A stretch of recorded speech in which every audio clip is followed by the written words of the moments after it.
Good evening, everyone. Thank you for joining me. Those of you who are here live, it's lovely to see you. Let's begin with a brief acknowledgement. So just coming to a comfortable seat and gently closing down your eyes.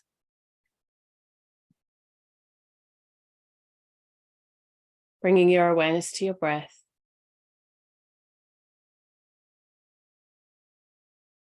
Acknowledging the traditional custodians of the land on which you sit. Acknowledging the wisdom keepers of the lineage of yoga. And acknowledging the wisdom keepers from within our own personal culture and ancestry.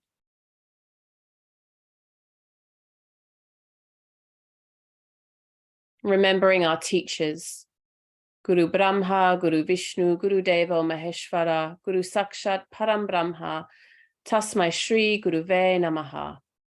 I bow down in reverence to all my teachers, those teachers who are nearby, those teachers who are beyond all this, those teachers who come in the form of difficulty and hardship,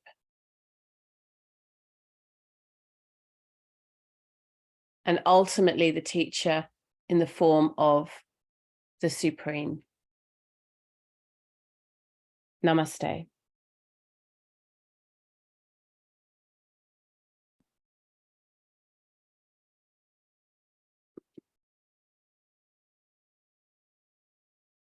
Okay, let's just wait a couple more moments to let a couple more people into the room, and then we'll begin.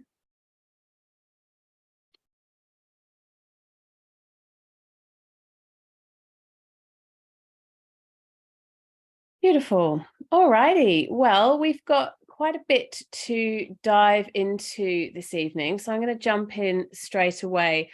Our overarching topic for this evening's session is the divine feminine. And actually, we touched on that quite a bit in the last session. So if you missed the first session, which was on Sunday, I definitely recommend that you go back and listen to that, because it provides a really good context for today's session. And in some ways in today's session, I'm going to jump around a little bit, certainly in terms of the sort of chronological order of how things go in the Yoga Sutras themselves. But that's because what I've really done is I've tried to pull out the teachings in Patanjali's Yoga Sutras that really relate to the feminine. So if it feels like I'm jumping around a little bit, I'm aware of that, but it's just really that I'm trying to amalgamate all the teachings on a particular topic that are within the book, within the text. So I wanted to start with speaking a little bit about the difference between chapter 2 and 3, which again, we've already mentioned in our last session. In chapters 1 and 2 of the Yoga Sutras, which you'll know if you've listened to the pre-recorded audios, I've already gone into this a little bit. There's very much a masculine focused set of teachings and energy.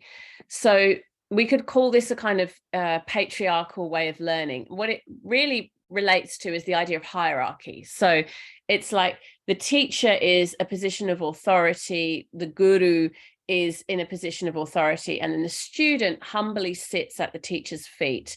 And there's absolutely nothing wrong with that. Again, I really want to emphasize, I'm not saying that the masculine is bad and the feminine is good. It's really not about that. However, it's about how equally weighted these teachings have been in their representation. And what we know, we discussed this last time, is that in general, the masculine teachings have been given way more emphasis. So in this model, this masculine model, which we could also think of as a bit of a power hierarchy, it's very much the teacher and the student, or the guru and the devotee is the model. And in that, the teacher, the guru, gives us very specific instructions about what to do. And so in the case of Patanjali's Yoga Sutra, particularly in chapter 2, there's a lot of rules and regulations. I mean, the yamas and the niyamas, for example, which are the ethical constraints, almost read a little bit like the 10 commandments, like it's a list of do this, don't do that, do this, don't do that. Now, I always remember my teacher, Sharon Gannon from Jivamukti Yoga, when she taught me yamas and niyamas for the first time. I loved the way that she spoke about this. She said, look, it is a set of rules and regulations, definitely, and it's somewhat similar to the 10 commandments. However, the difference between the way that Christianity is commonly taught, and she was raised Catholic and went to Catholic school, so she was particularly referencing the Catholic Church.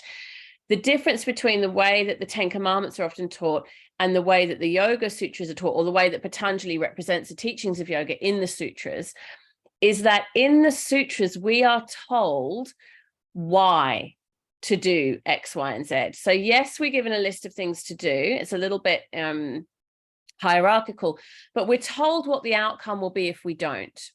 So, for example, at the very beginning in chapter 1, Patanjali says Yoga Chitta Vritti Nirodha. It's probably the most famous of all the Yoga Sutras. When the mind quietens down, then we achieve a state of yoga. If you really look at and unpack the translation of that, what he actually says, and it's quite nuanced in the language, is if you desire a state of yoga, then you must work on quietening the mind. So there's a subtle difference there between, again, this idea of translation and how the translations work. If you don't care about having a peaceful state of mind, if you don't care about attaining yoga, then don't worry about having a peaceful state of mind. However, if you want the outcome of attaining yoga, then you need to become interested in having a peaceful state of mind. So it's like he presents it as cause and effect. Another example is Patanjali says, if you want to experience non-violence in your life, then you should practice ahimsa, non-violence. If you don't have non-violence as a goal, then you don't need to worry about that. But if you want to experience compassion, non-violence in your own life, then you should practice ahimsa. He says, if you want to experience people being honest with you, like experience honest and authentic interactions, then you should practice satya, being truthful. If you want to experience people not taking things from you and you having enough, if you want to experience abundance in your life, then you shouldn't steal. You shouldn't take things that haven't been given freely. Can you see how he creates a cause and effect? He doesn't just say, don't do that, don't steal, tell the truth, do this, do that. He tells us, well, if you want a particular outcome, you've got to do these certain things. And I think that's it's so much more of a compelling way of teaching, because we learn that, okay, well, it's in my hands, it's up to me, it's my choice. So, however, that said, there are 3 kind of key elements to the way that chapters 1 and 2 are written, and they are that, and I'll just write it in the chat, that and these are in your notes in the course portal as well. They are that the teachings in the first 2 chapters are linear, they are logical, and they are progressive. Now, remember, we spoke in the first session about how time is somewhat of an illusion, and quantum physics is showing us now that time works in circles and that there are black holes when it comes to time and all kinds of crazy things. It's not the linear experience that we tend to think of it as being. And so in this experience of time as restricted to our lives, like anchored to our incarnation or our lives, we experience it as linear. You're born, you live your life, you die. That's a linear experience. And that's what Patanjali covers in the first 2 chapters.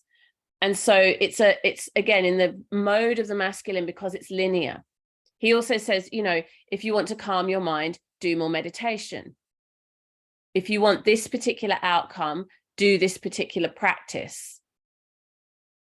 Do your sadhana, do your breathing, your pranayama, do your cleansing. And these are the results you'll get. This is all linear, right? Do X and you'll get Y result. It's valid, it's helpful, but it's definitely in the mode of the masculine. And there's a logic to it, right? It really makes sense. It's very easy to understand the cause and effect element.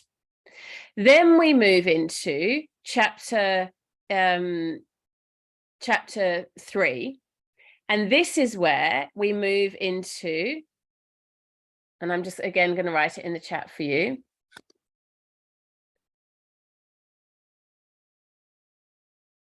Oh. Intuitive, devotional, and I've called it matrix. That's kind of my own word, but outside of the constraints of linear time. So we've gone from the linear, logical, progressive teachings, the cause and effect teachings, into a realm of devotion, surrender, intuition, trust, and non-linear experience of time. And this is where we drop into the divine feminine teachings. And this is where it gets a lot more, I don't want to use the word messy, because to me, actually, these chapters are where the magic lies, but it's less predictable. It's not like do this and you'll get that, do this and you'll get that. It's like, well, you know what? You might have to figure it out for yourself. You might have to explore. You might have to make some mistakes. You might go down one path and realize, actually, no, this is the wrong path. And you have to backtrack and come back and go down another path. It's cyclical. 2 steps forward, 1 step back. And I believe that the reason that this chapter 3, is less well-known, less taught, less even, I could say, popular in our Western culture, is because we're not really good at being in that mysterious, unknown place. We're very trained to want to know about cause and effect and predictable outcomes. In fact, our whole education system, and I'm not criticizing the education system, I love academia, but the whole education system in our Western culture is about learning. You know, you have a hypothesis, you test the hypothesis, and you see if it's correct or true. And it's evidence-based. Chapter 3 of Patanjali's Yoga Sutra, the only evidence is our own lived experience. And there's a very interesting pivot moment where Patanjali steps from giving a very obvious cause and effect, and then he throws in a wild card. And I want to explore this a little bit with you today, because this is where he really steps then into the more esoteric teachings. So he says, and he's talking about ahimsa, satya, asteya. He says, you know, be nonviolent and you'll experience nonviolence. Be truthful and you'll experience honesty. Don't be taking things that don't belong to you, and you'll experience abundance, right? And then he says, in response to the idea, brahmacharya, also don't be manipulative with your sexual energy, and you will experience good health, right? So if you don't use your sexuality and use your sexual energy in a way that is manipulative or eroding of your energy, then you'll experience good health, right? These are all very obvious cause and effect outcomes, right? They're kind of like, you can see how the outcome is connected to the original behavior. And then in the 5th of the yamas is when he really turns it on his head and he starts to introduce the more esoteric teachings. And it kind of can catch you by surprise. So he says, he's talking about a parigraha, which is greedlessness, not being greedy. Now, what would you imagine? I'm going to ask you the question, and some of you might know this already because you might have already read the sutras enough, but what would you imagine if we've got that logical patterning? Be nonviolent, you'll experience nonviolence. Be honest, you'll experience honesty. Don't be greedy. Don't take that which isn't freely given, and you'll experience abundance. Don't use your sexual energy manipulatively, and you'll experience good health. The last one is greedlessness. If you are not greedy, if you do not covet and hold on and always want more, remember we talked about the realm of the hungry ghosts where they're never satisfied. I want you to take a guess, if you don't know the answer. What do you think the outcome of that would be? You can write it in the chat. Let's see what would the logical outcome of being less greedy? Yeah, Megan's saying connection to universal consciousness. Okay, abundance. I mean, I think abundance is the really obvious one, right? Like if you're not greedy and you're not covetous, then you'll experience enough. You'll have the feeling of enough. Abundance, generosity or sharing, more happy, content. These are all the obvious answers. Yoga, exactly. All of them are not the actual answer. The answer is you'll understand the reason that you were born. You'll understand the purpose of your incarnation. It's like such a wild card. If you're skim reading it, you're kind of like, yeah, okay, non-violence, I'll experience non-violent. Honesty, I'll experience truth, blah, blah, blah. And then you're like, what? Hang on a minute. I'll know the reason I was born. How does that relate to greedlessness? And this is where we drop into straight away the feminine teachings, the more mind-bending, esoteric, less logical, less obvious teachings. This is like the diving board into those waters, because from then on he goes there. So this is the reason that we get the understanding, or the explanation I should say, for why is it that being not greedy would lead you to understand the purpose of your life. Because as we go through life, we are in the habit as human beings, all of us, of collecting identities, right? This isn't about material stuff. It's not about, a new car or a new house, or because actually that's much more to do with the non-stealing, not taking more than you need, a stayer. A parigraha is more to do with greed around status, right? I'm wealthy. I'm educated, I'm beautiful, whatever it might be, whatever you think is going to give you status, then it's the greed around that. We could even say that an application of a parigraha is allowing ourselves to age gracefully without too much intervention to attempt to stay looking young, right? Because we're not interested in a persona, right? That's really the essence of a parigraha, where you actually just let go of all the labels and the names and the attachment to I am all these things.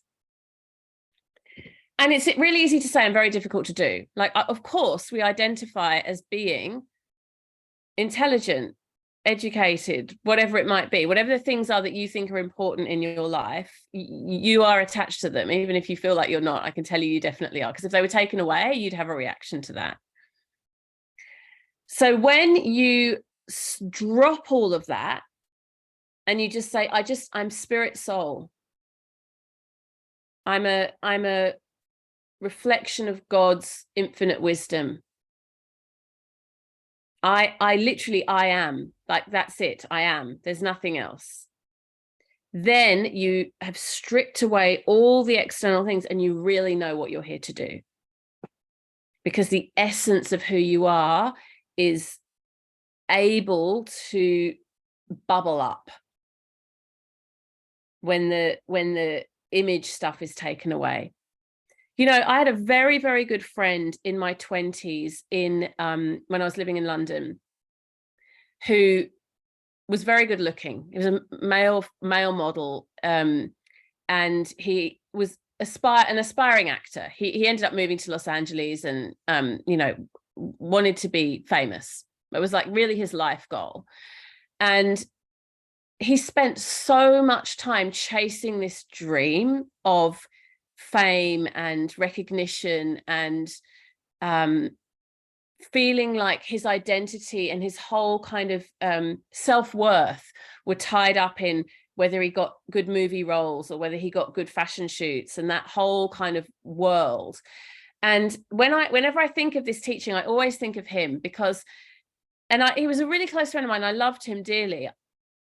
He really wasted a decade of his life in chasing something, chasing a dream, chasing a goal that was like just beyond his reach.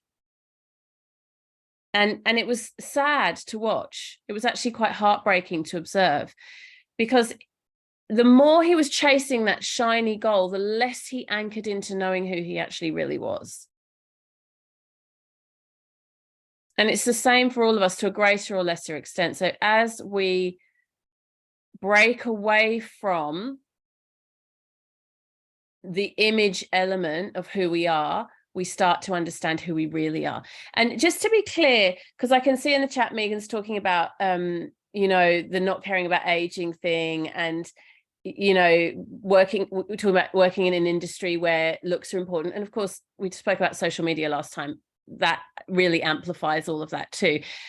Couple of things here. First of all, I don't think there's anything wrong with caring about your appearance. So I'm not saying that, you know, to beautify oneself and to care about how you look is actually part of the yogic teaching. Sundari is the teaching of beauty and aesthetic, and it's totally okay to be engaged in that. It's more to do with the elements of your identity that you're attached to. So you might be, for example, an academic, a really intellectual person, and you might not care at all what you look like. It's just not part on your radar. You really couldn't care less, but you really care that people perceive you as being intelligent. That matters to you. So then if that were taken away, that's the attachment. That's the thing you're attached to. Or, you know, I notice in myself, it's really interesting. I have a strong identity as someone who has 5 children. Like the minute I tell people I've got 5 children, I can almost see their brain kind of rewiring and their perception of who I am as a person changing, right? So I quite often don't tell people, because it actually becomes like the only thing they see, rather than all the other elements of who I am. So it's a very, obviously, if you've got 5 kids, it's a very strong identity. Or if you were like, I don't know, let's say, for example, if you were married to a famous person, right? That would, you know, the minute people found out, oh, you're married to, you know, this famous person, then their whole identity around you would shift. And so when these very big identities get put on us, it's like, who are we when they get taken away? Could be wealth, could be intellect, could be looks, could be even, I mean, you know, could be things like your race, your gender. Perhaps there's a very strong attachment. And whenever that's present, you've lost the ability and capacity to really know who you are on a deep level. Then Patanjali goes deeper. And this is where we jump into like the more esoteric teachings. And he talks about the kleshas. The kleshas are, I'll just write it in the chat, the obstacles, the blockages to the enlightened state. They're the problems, right? And they take this inquiry around identity a little deeper. So the first area that he covers in the kleshas is the area of identity, and I've just spoken about it at length. Attachment to identity. And this gets even more detailed. Like you could be, for example, identifying with your hairstyle, or with your name, or with your nationality, racial background, the car you drive, the house you live in, the suburb you live in, like all these little details about who you are and what that presents you as being in the world. And it could be things like you could be attached to being perceived as being a kind person, or a spiritual person, or an interesting person, or a kooky person. You know, we all have these different narratives around who we are that are important to us. And Patanjali reminds us in the sutras many, many times, when you let those go, or at least when you let go of the grip on them, you'll have much deeper insight. He then goes deeper and he talks about attachment to pleasure and the opposite of that, which is aversion to pain. And he says that when we have attachment to pleasure or a very strong aversion to pain, we are moving further and further away from yoga. In other words, they are obstacles to the goal of experiencing yoga. Now, it's important to be clear here. There's a word in Sanskrit, which is gahma. Let me make sure I spell it right. And gahma means to take pleasure in. And there's a very strong teaching in yogic tradition that There's great beauty in taking pleasure. So I don't want you to misunderstand this teaching around the kleshas as meaning that you have to get really austere, right? It's not that you have to sort of not enjoy things and be like never attached to anything. You can certainly enjoy pleasure and enjoy sensory pleasure. We talked about this last time, like, you know, enjoying a beautiful cup of tea or a sunset or a conversation with a friend. Like, you can take pleasure in life and in the sensory stimulation of life. That's actually celebrated in the yogic tradition. The important point that Patanjali makes is that you don't become attached. So you understand that this too shall pass. This may change. I notice this a lot for myself. One of the biggest places in which this lesson is very present for me is in the parenting journey, especially parenting teenagers, because they're so all over the place. Like, you know, one day I could be with my 15-year-old, 16-year-old son, and we could have a great day and we could enjoy each other's company and we could have great conversation. I could think, God, he's a good kid. I'm so proud of him. And the next day he can be an absolute asshole and I hate his guts and I don't want to speak to him and he doesn't want to speak to me, right? And that's teenagers, because trust me, they're just like very up and down. And so if when we're having the good day, I get really attached to that version of him and of our relationship, then when we have a, I shouldn't say him because we do it together, it's not just him, but when we have a not so good day, then that's, you know, a disappointment because I'm attached to the certain narrative. It's like, oh, I feel let down. I'm disappointed. Whereas if I just say, look, we're having a great day today. This is beautiful. And I know it's going to change at some point and that's okay. And then, you know, when we're having a bad day, I know we're going to have a good day in the future too. It comes and it goes, it comes and it goes. That's the non-attachment. We enjoy the pleasure when it's present, but we also know it won't always be present. One of the examples that's given, which I think is beautiful in scripture, is around mangoes, because you know that mangoes only grow in a certain season, right? One of my kids loves mangoes and he's always asking me, is it mango season? Is it mango season? And so enjoy the mango when it's mango season. Love the mango. Mangoes are delicious. But know that you're not going to get good mangoes all year round. You got to wait till they're ripe, till it's mango season. So like this, we can enjoy karma, which means like the indulgence of the senses, but without becoming grasping and attached and fixated. Knowing that life flows and relationships move and sensory pleasure changes, even just in your physical body. I mean, have you ever had the experience of being in pain and then in the moment of being in pain or discomfort, knowing how amazing it is when your body is not in pain? But when you're not in pain, you don't go through your life going, oh, I'm so feeling so great because I'm not in pain today. Unless, I mean, people who have chronic illness, I think sometimes do. Like if you're used to feeling in pain or in discomfort or suffering, and then you have a good day where you really appreciate it. But for most of us, we just take it for granted that we're going to feel good, that our bodies are healthy and well. So like this, the kleshas talk about being non-attached, but still being able to experience pleasure, but not grasping, not holding on.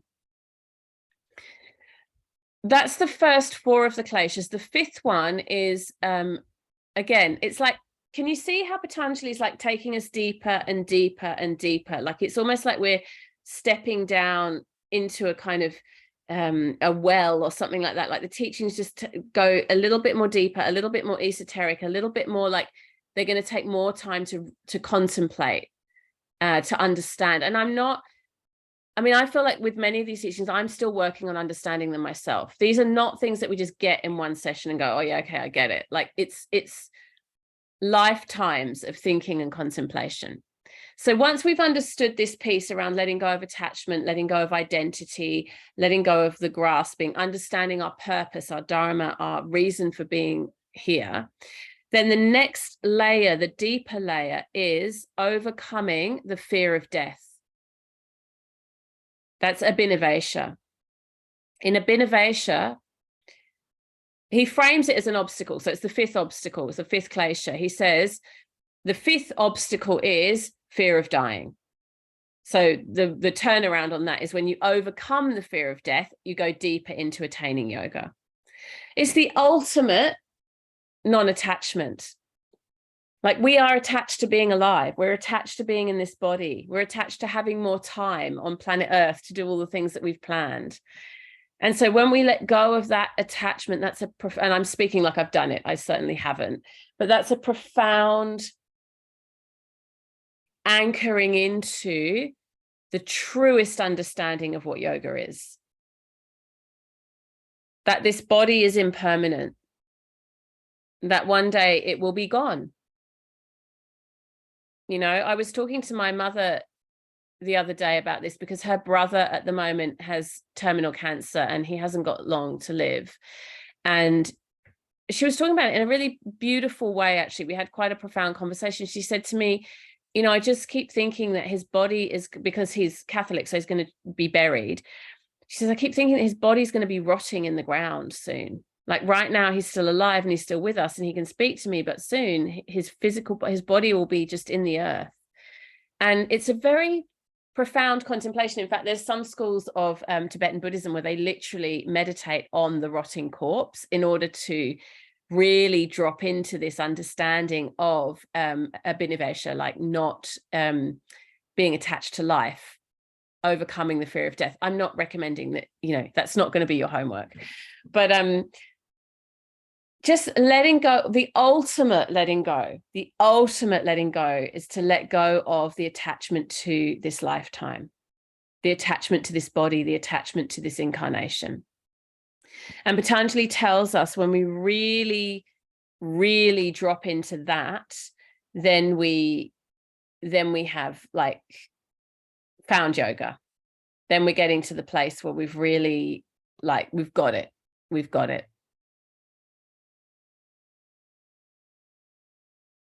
I just want to speak, I'm going to open up for questions in a minute. I just want to speak a little bit more about this idea of the matrix and the non-linear experience of time, because it's linked to a Devesha, which is that when we let go of attachment to the body and let go of like we overcome the fear of death. Okay, we let go of the attachment to being alive and incarnate. We also start to experience time as non-linear. They're all part of the same package. And it's at this point that I'm speaking purely hypothetically and not through lived experience, because my experience of time is that it's linear, and my experience of being alive is that I don't want to die right now. So I'm not speaking like I've kind of worked this out. I'm telling you what Patanjali shares with us.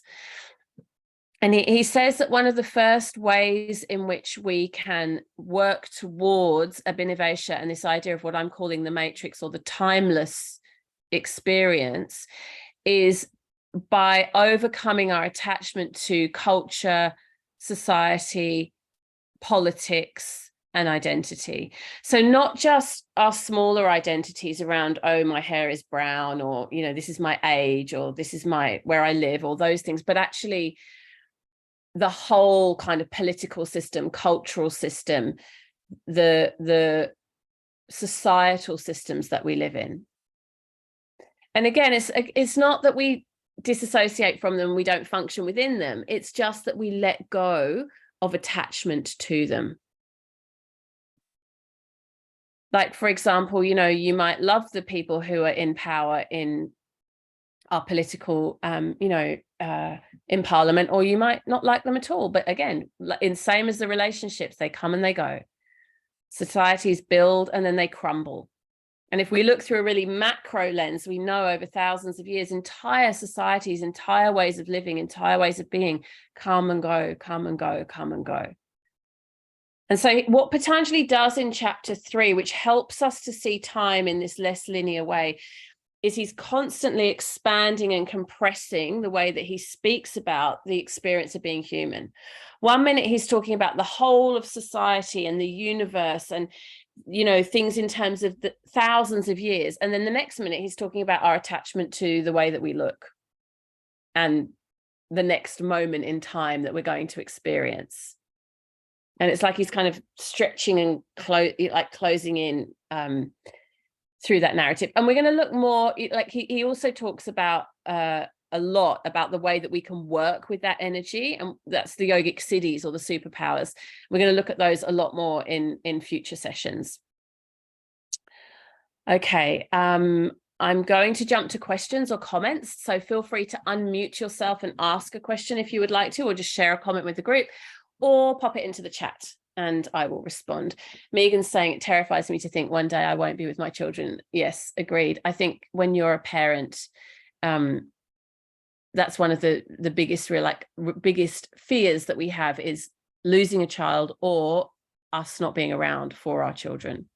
And again, the deep attachment. In fact, so much so that the Buddha said, and this is often gets misquoted, I think, and is an unfair representation in Buddhism, because the Buddha was a little bit sort of sexist in the way that he spoke about women, in terms of, he said that it is much harder for women to attain enlightenment than men. And that often gets sort of misquoted out of context a little bit. And I think it's a little bit unfair on Buddhism, because what he was actually describing is the attachment that mothers particularly have to their children. And he was describing that in order to attain enlightenment, very similar to the yogic teachings, we need to be able to let go of attachments. We need to be in this unattached state. And that for a woman, particularly a mother, and he did go on to explain this specifically, letting go of attachment it's like a biological driver. It's very, very difficult for us to let go of attachment as mothers. And so it's a hindrance in spiritual life. Often misquoted and kind of appropriated to the Buddha as being sexist. But to be fair, I think there's something in it. Yeah, Carly's asking if I can go over the teaching of gahma once again. Sure. So basically, gahma is the principle of enjoying pleasure and enjoying sensory joy. So, whatever it is that is enjoyable to you and gives you pleasure is celebrated in the yoga tradition. So enjoying food, enjoying friends, enjoying whatever it might be, traveling, experiencing life, like being in life, being in the richness of life. Our goal is not to put that to the side. Our goal, and so I guess this requires a little bit of context. Patanjali's writing for householders, right? This is important to remember. He's not writing for monks or ascetics or people who live, in a cave in the mountains. Like, that's not who Patanjali's audience is. Patanjali's audience is lay people, householders, you and me, in other words. And so he's not advocating that we live a very austere life with no pleasure. He says pleasure's completely permissible. Enjoy your life, indulge yourself, but don't get attached. Enjoy the mango when the mangoes are in season, but let go of the mangoes when the mangoes are no longer ripe. Enjoy your relationships when the relationships are flourishing, and know that you never know how long a relationship is going to last for. We don't know how much time we've got left on this planet. On any given day, we live as if we've got years and years and years, but we actually don't know that.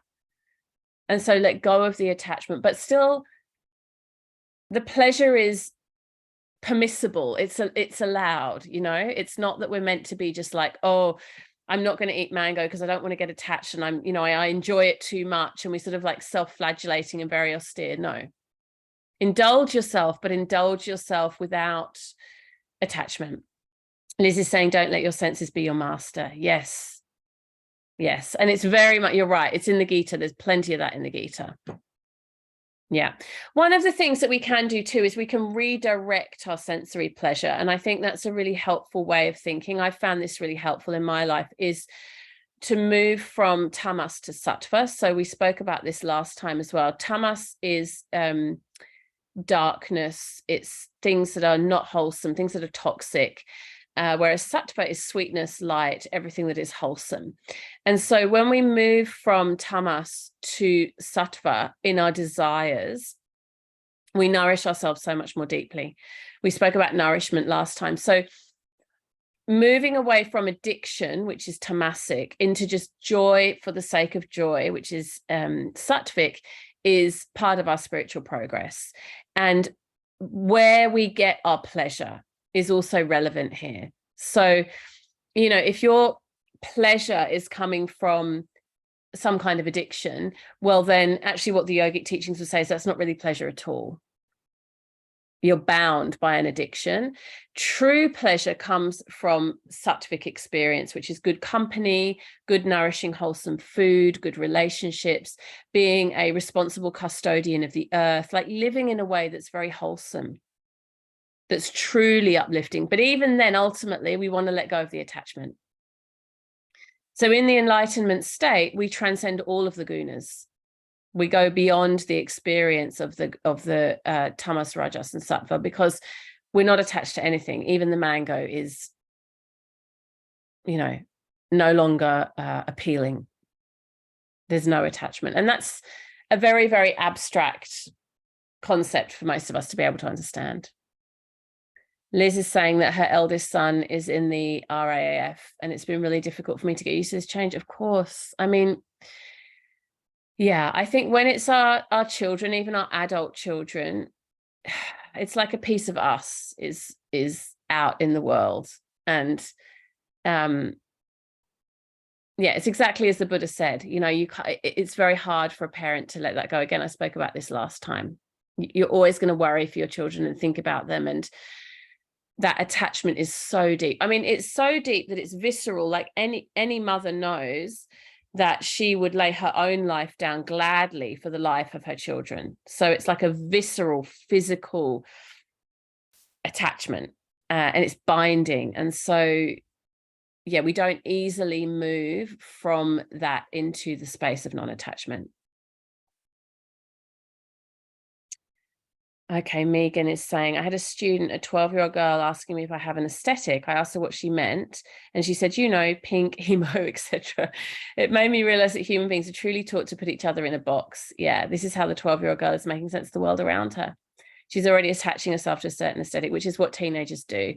And of course, I did the same at her age. But yeah, you know, it's interesting with this generation because they do have language for it. They have this sort of languaging around labels and, you know, what you are and all that type of stuff. I feel like we didn't have such a subtle kind of nuanced understanding. I mean, you know, you might be a hippie or you were into grunge or that kind of thing, but it was a little bit more loose. Whereas these days it seems like it's pretty complicated. But what Patanjali tells us in the Yoga Sutras is this is human nature. It's just human nature. And we do it in really broad categories, like I'm white, you're black, you know, like really like those kind of broad categories, or I'm English, you're Australian. And then we do it in really, really subtle ways, like where there's just such a subtle difference between two people, but it's highlighted, like could be, for example, a subtle difference in wealth, or a subtle difference in education, or a subtle difference in accent, the way that you speak and you enunciate words. And we attach meaning to all of those things, consciously and subconsciously. And what Patanjali is telling us in chapter 3 at the beginning of chapter 3 of the Yoga Sutras is you really want to let that stuff go. You really want to let that stuff go, that outside perception piece. Again, this is from Buddhism, not so much from the yogic teachings, but it illustrates the point. One of the great teachings from the Buddha was essentially the teaching of don't judge a book by its cover. So there's the story of Milarepa, who was a murderer and had murdered lots of people and came to the Buddha remorseful and wanting to make a change in who he was. And many of the Buddha's followers at that time said, how can you take a murderer in as a devotee? Like, how can you allow a murderer to be a disciple? And the Buddha said, because actually, when you've really got something to transform, then you can work towards enlightenment much faster.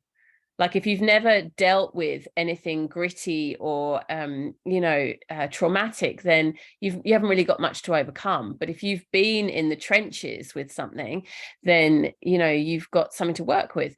And actually, Milarepa went on to become one of the first enlightened beings after the Buddha. So one of the first devotees of the Buddha, who himself became enlightened. And it's because he had such a deep remorse for his previous actions. So, you know, on the one hand, you can say, well, this person's a murderer, they'll never be a good person. On the other hand, you can say, well, the capacity that we have for transformation as human beings is enormous. And none of us are here to judge another person. You can never judge a book by its cover. You can't tell by looking at someone, or even by having a conversation with someone. Even, and I find this a little bit disturbing, but, you know, it's true. Even someone you think you know really well, people can be surprising. You never really know. And people can be surprising in all kinds of different directions. Some people that you underestimate, and then they pleasantly surprise you, and others that you think would be more in integrity, or more compassionate, or whatever it might be, and disappoint you. So yeah, it's the idea that who are we to sit in judgment is very integral to this letting go of attachment.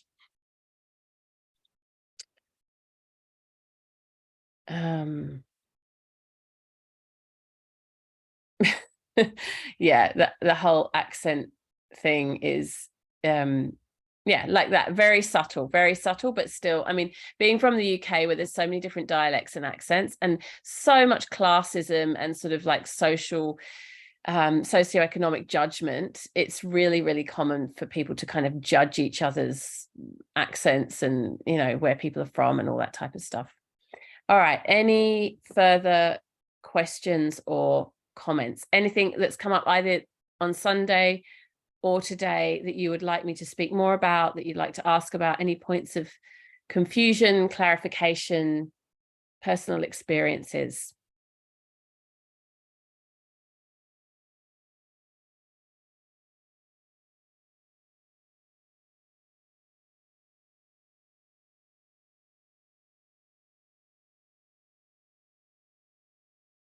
Okay, well, I'm happy to answer any questions if they come up as we're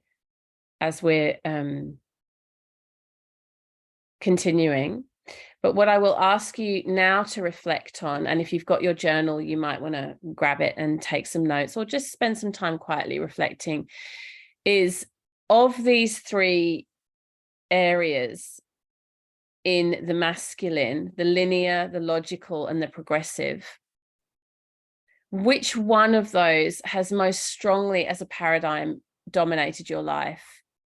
And then moving into divine feminine, where do you find the connection in divine feminine? Where do you find the connection through devotion, through intuition?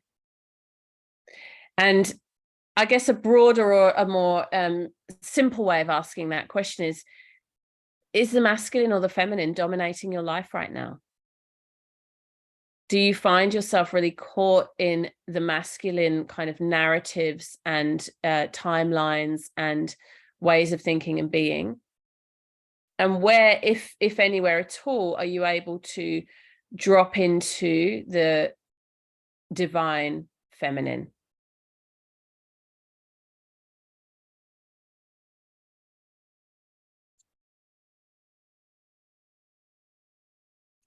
Nisha, the last one, it's linear, logical, and progressive. And progressive means cumulative. It's building on itself. So it's like one thing leads to another.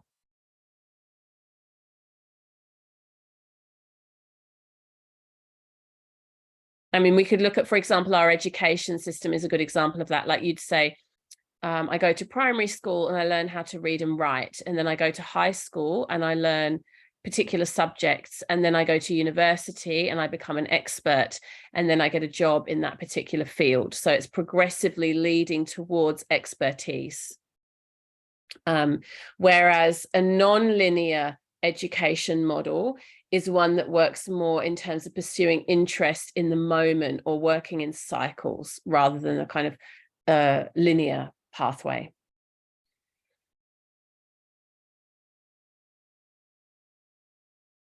So just to remind you of those journaling prompts, which paradigm, masculine or feminine, has dominated in your spiritual practice and life? And then if it is the masculine pathway, what are some of the ways that you could be disruptive almost in your own life and bring in more of the divine feminine? How would it be possible for you to think in a way, behave in a way that brings in more of the divine feminine? Another way of thinking about this, and this isn't from the Yoga Sutras. So again, I'm going to do that thing of clarifying. This is my reflection, not Patanjali.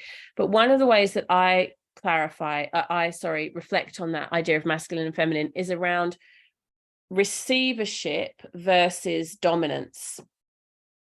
Right. And if we think about this, I mean, this is a little bit explicit, but I think there's something here. If we think about this in terms of the physical way that men and women have sexual intercourse, right? A man physically in the act of sexual intercourse penetrates a woman, and a woman physically receives, right?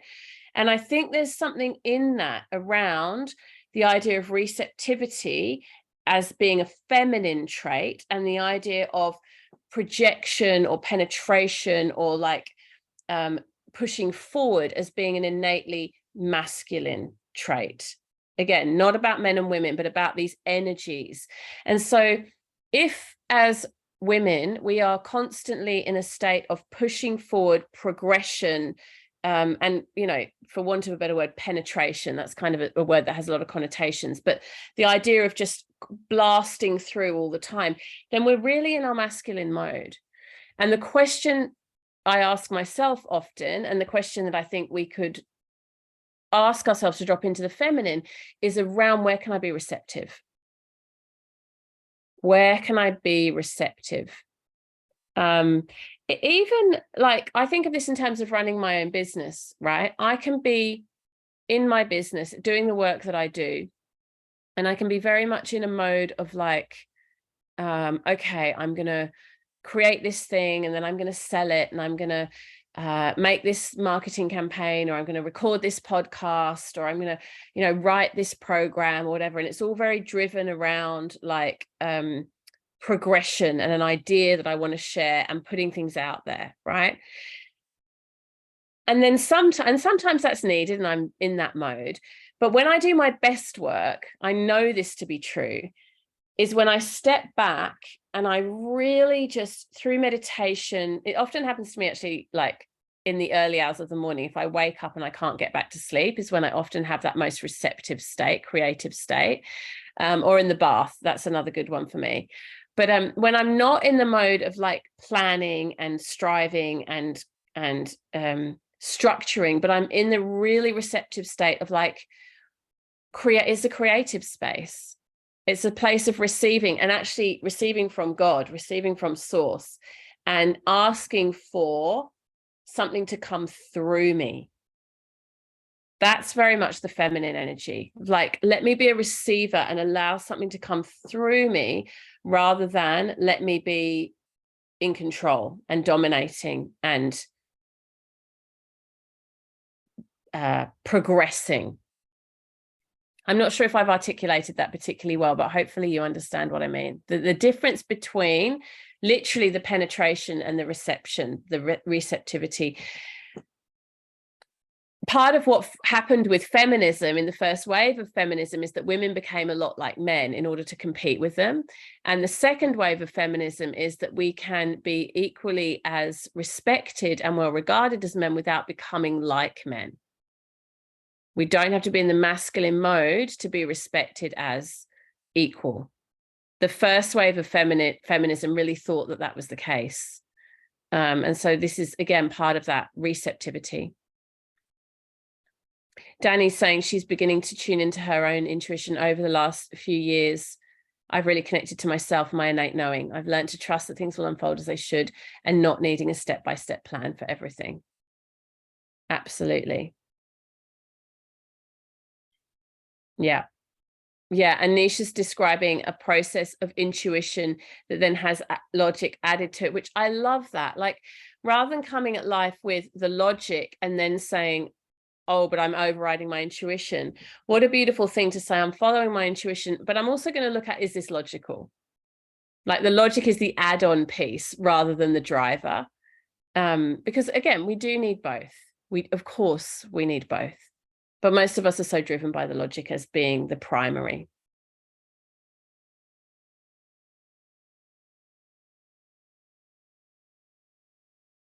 All right. So for that journaling question, again, those of you listening to the replay, feel free to share in the comments. I'd love to see your reflections. And those of you here live today, again, I'd love to see your reflections in the comments in the portal.